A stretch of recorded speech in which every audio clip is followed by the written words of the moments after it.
राधे राधे दोस्तों, आज हम आपको सुनाएंगे एक राजा की कहानी। अगर आप हमारे चैनल पर नए हैं तो प्लीज हमारे चैनल अपनी संस्कृति को लाइक करें, सब्सक्राइब करें और शेयर करें। एक बार धर्म और लक्ष्मी में बहस हो गई। धर्म बोला कि मैं बड़ा हूँ, लक्ष्मी कहने लगी कि मैं बड़ी हूँ। दोनों में बहस बढ़ गई। अब दोनों स्वर्ग के राजा इंद्र के पास गए तो इंद्र ने उन दोनों को अचानक अपने पास देखकर पूछा कि क्या बात है। इस पर धर्म, जो लक्ष्मी थी, वह कहने लगी, हे देवराज इंद्र, आप हमारा फैसला करें और बताएं कि हम दोनों में कौन सर्वश्रेष्ठ है। लक्ष्मी ने कहा कि मेरे बिना किसी के जीवन में अर्थहीन हो जाता है, उसका कोई औचित्य नहीं रहता है। मेरे बिना कोई भी सुख सुविधा भोग विलास कोई भी कर्म नहीं हो पाता है। उसके बाद धर्म ने कहा कि हे देवराज इंद्र, बिना धर्म के भी जीवन का कोई औचित्य नहीं रहता है। इसलिए हम चाहते हैं आप हमारा न्याय करें और हमें बताएं कि हम दोनों में कौन सर्वश्रेष्ठ है। अब देवराज इंद्र बड़े धर्म संकट में आ गए। उन्होंने सोचा कि मैं यह कैसे बताऊं कि कौन सबसे ज्यादा सर्वश्रेष्ठ है। यदि मैंने लक्ष्मी को सर्वश्रेष्ठ बता दिया तो धर्म से चला जाऊंगा, और यदि मैंने धर्म को सर्वश्रेष्ठ बता दिया तो लक्ष्मी मेरे पास से चली जाएगी। उन्होंने बहुत सोचा और कुछ हल उनके दिमाग में नहीं आया।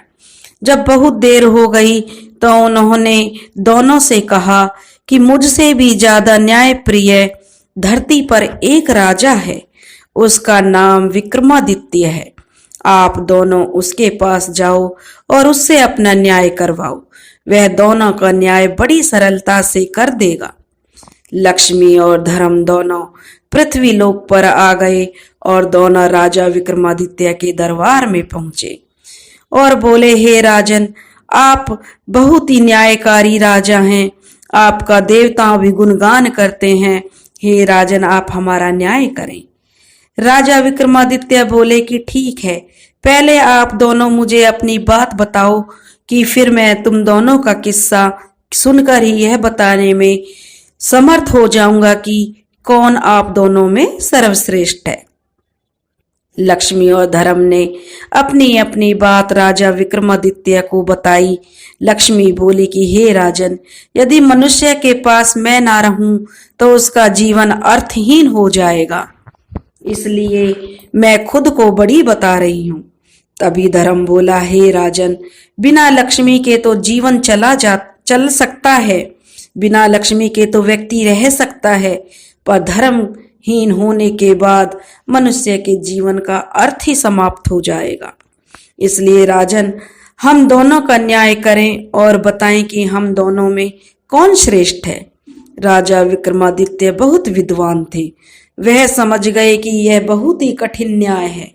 यदि मैंने लक्ष्मी को बड़ा बता दिया तो मैं धर्म से विरक्त हो जाऊंगा, धर्म से खाली हो जाऊंगा, मेरे पास धर्म नहीं बचेगा। और यदि मैंने धर्म को बता दिया, अगर मैंने धर्म को बड़ा बता दिया तो लक्ष्मी मुझसे रूठ जाएगी, और अगर मैंने लक्ष्मी को बता दिया बड़ा तो धर्महीन हो जाऊंगा। इसलिए उन्होंने कुछ देर सोचा और निर्णय लिया कि यदि धर्म चला गया तो समझो सब कुछ चला जाएगा, इसलिए मैं धर्म को ही सर्वश्रेष्ठ बताऊंगा। आखिर में उन्होंने दोनों को कहा कि मेरे ज्ञान के अनुसार धर्म ही सबसे महान है। धर्म के बिना जीवन का कोई अर्थ नहीं रह जाता। लक्ष्मी एक बार ना भी रहे तो काम चल जाएगा। अब राजा विक्रमादित्य के इस न्याय से लक्ष्मी को उन पर बहुत गुस्सा आया और वह उनसे क्रोधित हो गई। अब उनका सारा राजपाट, धन, वैभव सब जो है गायब कर दिया लक्ष्मी जी ने। अब वे राजा विक्रमादित्य दर दर के भिखारी हो गए। वे वहां से चलकर एक नदी के पास आए और सोचा, चलो नदी में से कुछ मछलियां पकड़ी जाएं। उन्होंने नदी में से कुछ मछलियां पकड़ ली, फिर उन्हें भून कर नदी के किनारे रख दिया। उन्होंने सोचा कि पहले स्नान कर लूं और उसके बाद ही मछलियों को खाऊंगा। जैसे ही वे नहाकर बाहर आए तो उन्होंने देखा कि सारी मछलियां जल में कूद गईं। वह समझ गए यह सब लक्ष्मी जी के क्रोध के कारण हुआ है। वह कुछ नहीं बोले। भूखे ही वह अपनी बहन के यहाँ चल पड़े। उनकी बहन को वहां के लोगों ने बताया कि तुम्हारा भाई विक्रमादित्य तुमसे मिलने आ रहा है। बहन ने पूछा कि भाई कैसे हालात हैं मेरे भाई के और वह कैसे आ रहा है। तो लोगों ने बताया कि वह फटे हाल वस्त्र पहने हुए हैं और पैदल ही चला आ रहा है। उसने कहा कि जाओ मेरे भाई को घोड़ों के अस्तबल में ठहरने को कहो। विक्रमादित्य को घोड़ों के अस्तबल में ठहराया गया और उसके खाने के लिए चोकर की रोटी दी गई। वह समझ गए यह सब लक्ष्मी माता की नाराजगी का असर है, इसलिए उन्होंने वहीं जमीन में खड्डा खोदकर वह रोटियां गाड़ दी और बोले कि हे धरती माता, मैं जब दोबारा यहाँ आऊंगा तो आप यह रोटी इन्हें इसी स्थिति में संभाल कर रखना। फिर वह किसी को बिना बताए वहां से चुपचाप निकल गए। अगले दिन सुबह वह अपने एक परम मित्र के पास पहुंचे। मित्र ने उनका बहुत जोर से स्वागत किया और खाने के लिए तरह तरह के व्यंजन परोसे। राजा विक्रमादित्य जब खाना खाने बैठे तो उन्होंने देखा कि खूंटी पर एक 9 लक्खा हार टंगा हुआ है और वह खूंटी धीरे धीरे उस हार को निगल रही है। वह समझ गए कि यह भी लक्ष्मी माता की कोई चाल है। अब जो है खूंटी उस हार को निगल गई। उन्होंने अपनी सफाई में कुछ नहीं कहा। मित्र जानता था कि विक्रमादित्य ऐसा नहीं कर सकते, पर उनकी पत्नी ने विक्रमादित्य पर आरोप लगा दिया कि उन्होंने ही मेरा 9 लक्खा हार चुराया है। उनका हार विक्रमादित्य ने ही चुराया, यह आरोप उसकी पत्नी ने लगा दिया। तो वहां से विक्रमादित्य चल दिए और चलते चलते वे किसी दूसरे राज्य में पहुंच गए। चलते चलते थक जाने के कारण उन्होंने सोचा कि क्यों न किसी वृक्ष के नीचे थोड़ी देर आराम कर लिया जाए। इधर उस राजा के जिसके राज्य में राजा विक्रमादित्य पहुंचे थे, उस राजा के यहाँ चोरों ने चोरी की थी। वह धन उन्होंने लाकर सोते हुए राजा विक्रमादित्य के पास रख दिया। इधर राजा के सैनिक चोरों को ढूंढते हुए जब वहां पहुंचे तो देखा कि सारा धन विक्रमादित्य के पास पड़ा हुआ है। उन्होंने समझा कि असली चोर यही है, क्योंकि इसी के पास धन बरामद हुआ है। अब जो सैनिक थे उसे चोर समझकर उसको राजा विक्रमादित्य को पकड़कर राजा के पास ले गए। राजा ने पूछा कि तुमने ही यह धन चुराया है? तो विक्रमादित्य ने कहा, राजन, यह धन मैंने नहीं चुराया है, पर उसके पास अपनी बात को सत्य करने के लिए कोई भी सबूत नहीं था जिससे वह अपनी बात को सिद्ध कर सके। उसके पास इस चीज का कोई भी साक्ष्य नहीं था। इसलिए राजा ने सजा के रूप में उनके दोनों हाथ और दोनों पांव कटवाने का हुक्म दे दिया। सैनिकों ने उनके दोनों हाथ पांव काट दिए और बाजार के बीचों बीच उन्हें एक चौक पर बैठा दिया और साथ ही उनके पास एक जूता रख दिया और वहां पर लिख दिया कि जो भी यात्री इधर से गुजरेगा उन्हें 5 जूता अवश्य मारेगा। जो भी राही वहां से गुजरता उन्हें 5 जूते मारता। एक बार उस राज्य का एक तेल निकालने वाला तेली उस राह से गुजरा जहां पर राजा विक्रमादित्य घायल अवस्था में पड़े हुए थे। राजा ने उनसे कहा कि हे मित्र, मेरे पैर पर मक्खियां बैठ रही हैं जो मेरे घाव में बहुत पीड़ा पहुंचा रही हैं। इसलिए यदि तुम मुझे थोड़ा सा तेल लगा दो तो तुम्हारा बहुत ही उपकार होगा।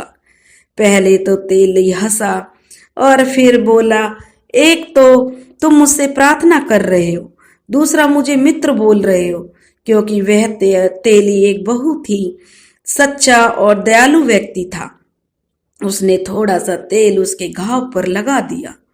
उस दिन जब वह तेल बेचने गया तो उसका तेल शाम तक बेचने के बाद भी उतना ही बचा रहा। उसे बड़ा आश्चर्य हुआ कि आज ऐसा क्या हुआ है कि मेरे घड़े का तेल खत्म ही नहीं हो रहा है। उसकी समझ में अब आ गया कि यह सब उस घायल व्यक्ति के कारण हो रहा है। वह जरूर कोई देव आत्मा है।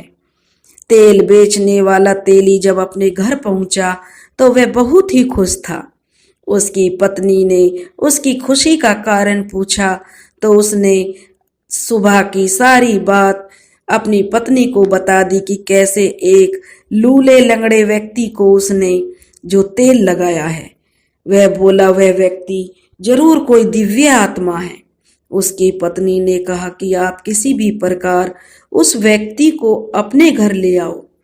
वैसे भी हमारे कोई संतान नहीं है, इसी बहाने हमें संतान सुख भी प्राप्त हो जाएगा। लेकिन राजा ने कहा लेकिन तेली ने अपनी पत्नी से कहा कि राजा ने उसे दंड दिया है, इसलिए हम बिना राजा से पूछे उसे नहीं ला सकते हैं।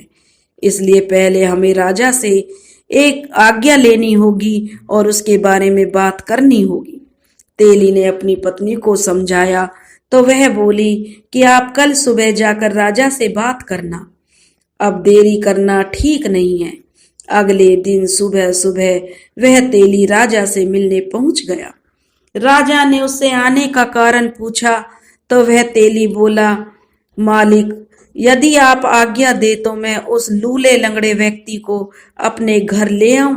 हमारे कोई संतान नहीं है, इसलिए मेरी और मेरी पत्नी की इच्छा है कि हम उसको अपने साथ रखकर संतान सुख प्राप्त करें।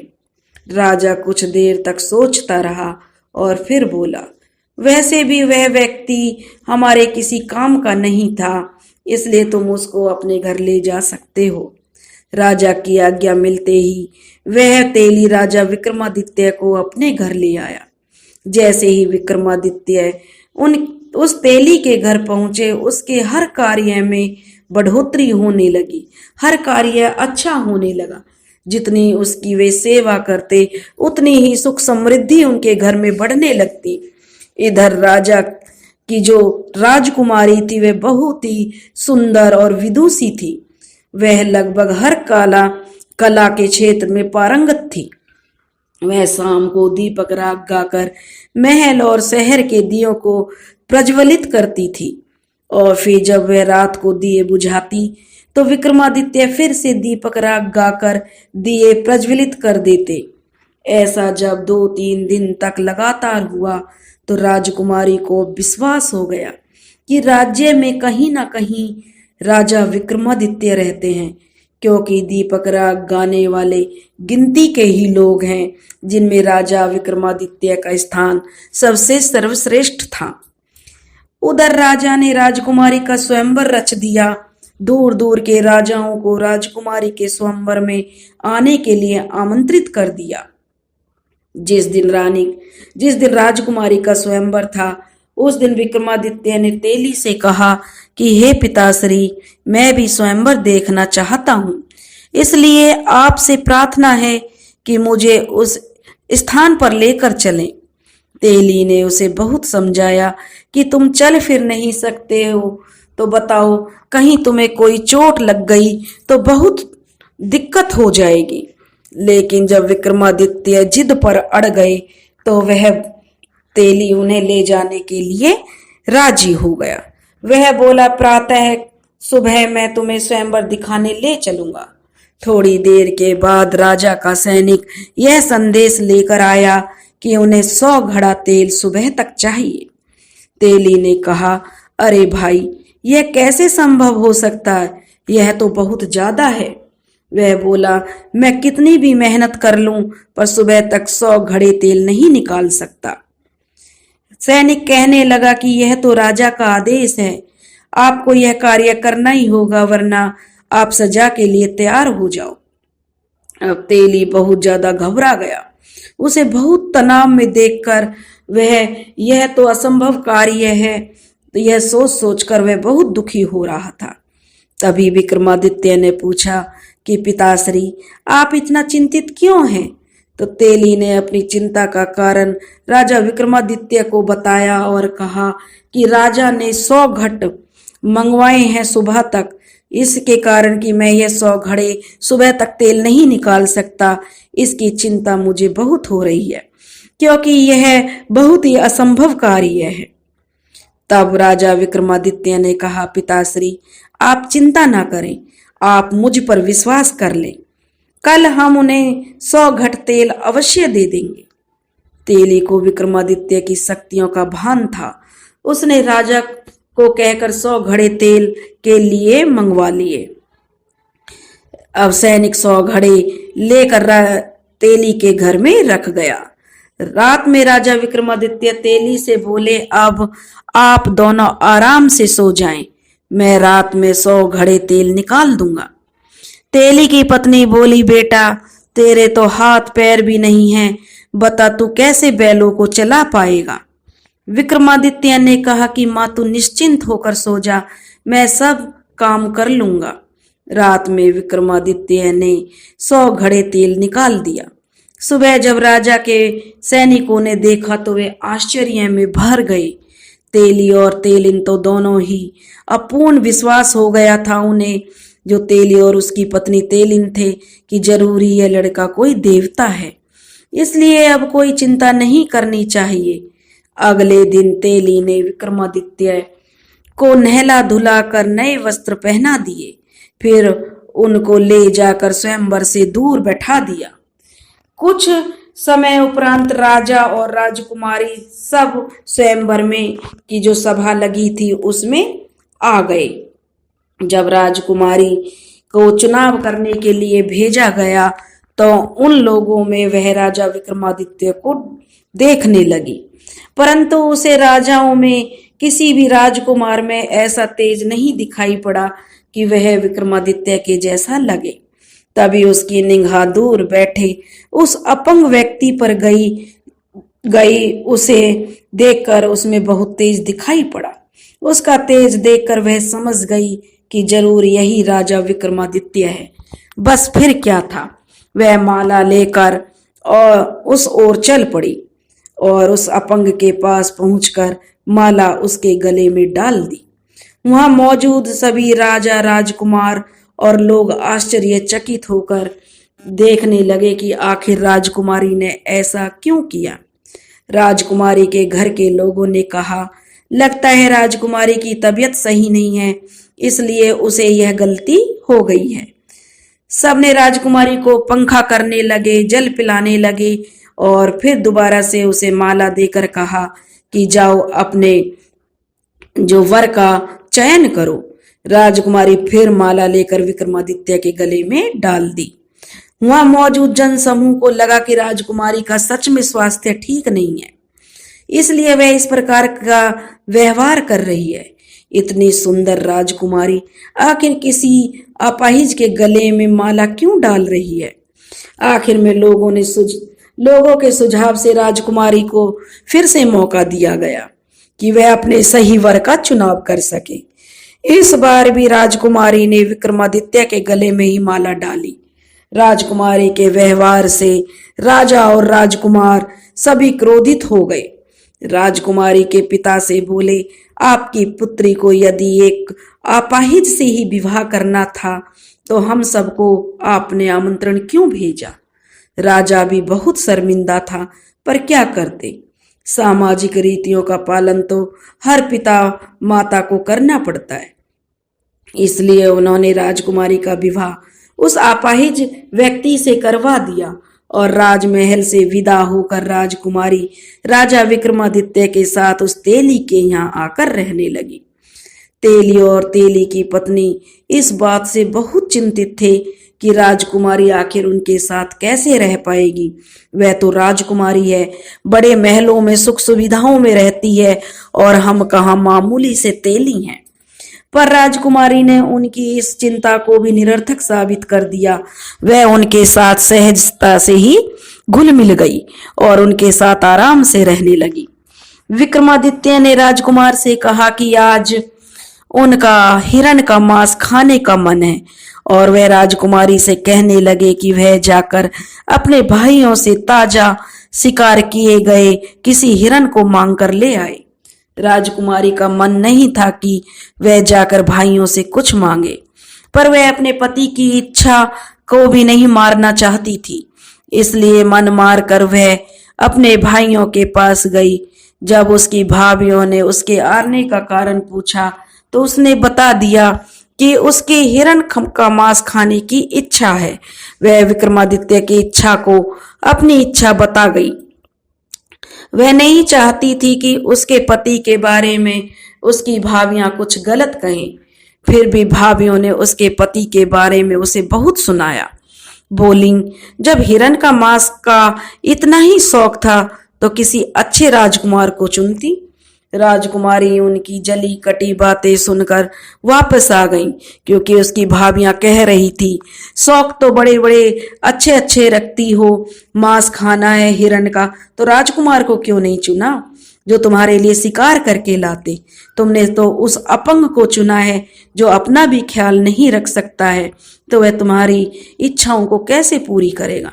यह सुनकर जो राजकुमारी थी वह वापस विक्रमादित्य के पास आ गई और आकर उन्हें सारी बात बताई।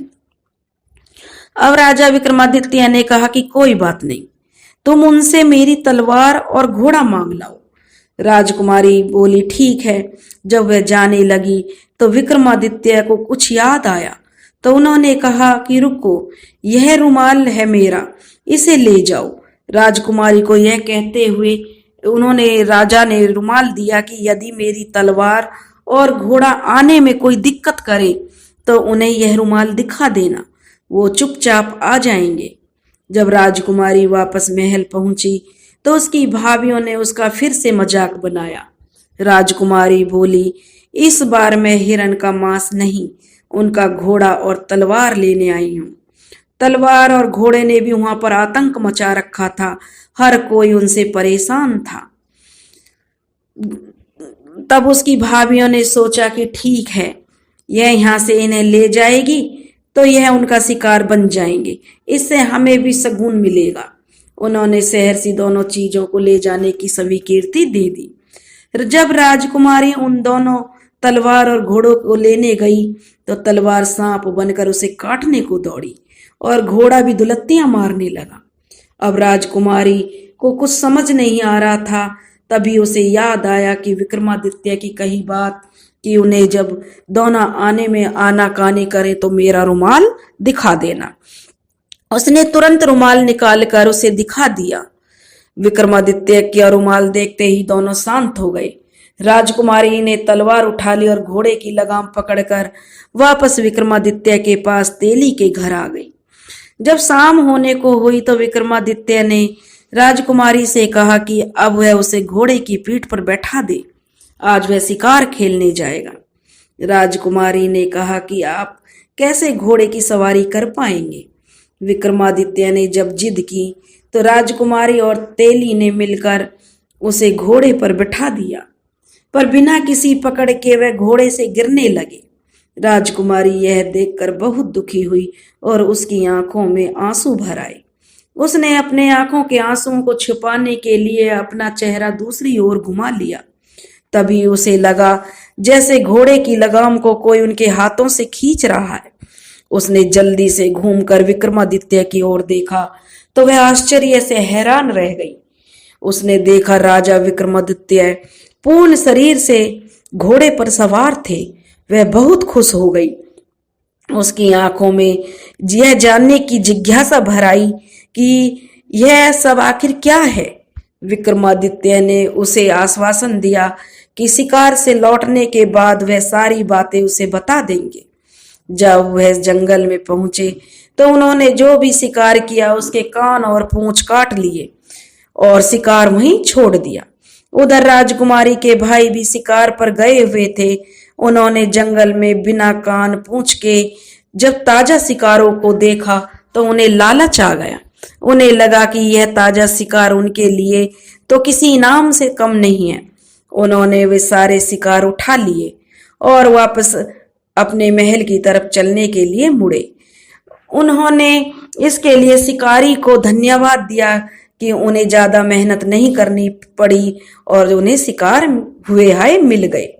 अभी वे कुछ दूर ही चले होंगे कि उन्हें बहुत तेज प्यास लगाई। उन्होंने अपने घोड़ों को पास के एक पोखर के पास मोड़ दिया। जब वे वहां से जैसे ही जल पीने के लिए उतरे तो उन्हें एक आवाज ने उन्हें रोक दिया, पानी पीने से रोक दिया। उन्होंने आवाज की दिशा में देखा तो पाया कि एक योगी खड़ा था। एक राजकुमार ने योगी से जल पीने के मना करने का कारण पूछा तो योगी बोले कि हे राजकुमारों, यहाँ का जल मेरी अनुमति के बिना कोई दूसरा जीव नहीं पी सकता है। पर राजकुमारों को प्यास के कारण उनका तो बहुत बुरा हाल था। जल के लिए वे योगी से प्रार्थना करने लगे। योगी ने कहा कि अगर तुम जल पीना चाहते हो तो इसके लिए तुम्हें अपने दोनों कूलों को गर्म सिक्कों से दगवाना पड़ेगा। अब पानी के बिना उनका जो जीव थी वह सूख चुकी थी। पानी के बिना वे अधमरे हो गए थे। इसलिए योगी की शर्त मानने के अतिरिक्त उनके पास कोई और चारा नहीं था। इसलिए शर्त के अनुसार उन्होंने अपने दोनों कूलों पर सिक्कों से दगवाया। फिर जल पीकर वो रवाना हो गए। इधर विक्रमादित्य जी योगी बने हुए थे, अपने निवास स्थान पर लौट आए। घर पहुंचते ही जिज्ञासा से भरी राजकुमारी तेली और उसकी पत्नी उनके चारों तरफ एकत्रित हो गए और बोले, हे देवताओं की तरह दिखने वालों, तुम अपना परिचय देकर हमारे भीतर जन्मी इस उत्कंठा का शमन करो।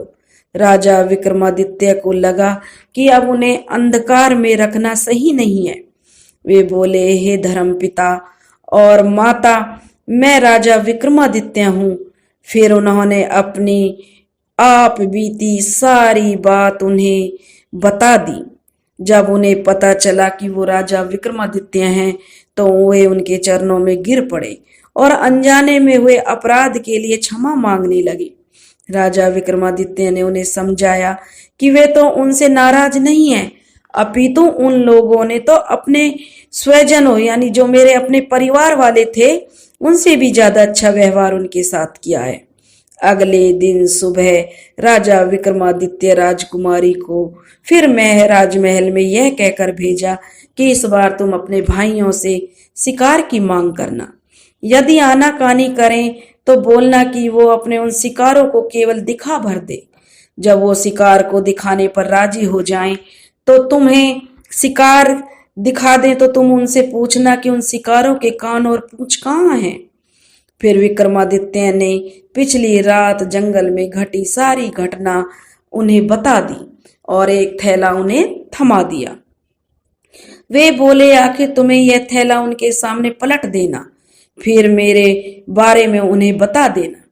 इस बार राजकुमारी बिना किसी संकोच के भाइयों के घर चल पड़ी। इस बार भी परिस्थितियां वही जन्मी थी जो पिछली बार थी।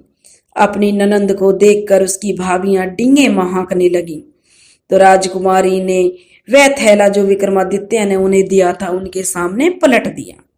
थैले में भरे कान और पूंछ नीचे बिखर गए। भाभियों ने आश्चर्य से पूछा कि यह सब क्या है।